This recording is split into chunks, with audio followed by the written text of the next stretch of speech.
Ang paintless dent repair PDR usa ka epektibo kaayo nga pamaagi sa pag-ayo sa gagmay nga mga dent. Magkalahi-lahi ang kakomplikado sa proseso depende sa pipila ka mga hinungdan. Ang gidakon og kalalom sa dent mao ang mga hinungdan nga dako kayo ka epekto sa kalisod ug oras nga gikinahanglan sa PDR nga pag-ayo.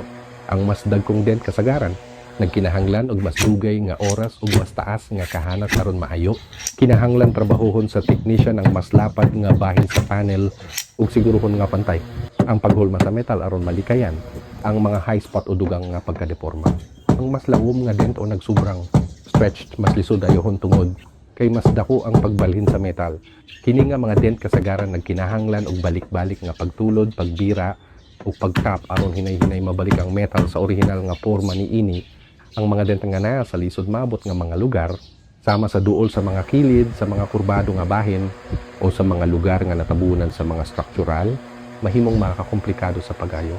Usahay tangtangon sa technician ung mga interior panel o uban pang parte sa sakyanan.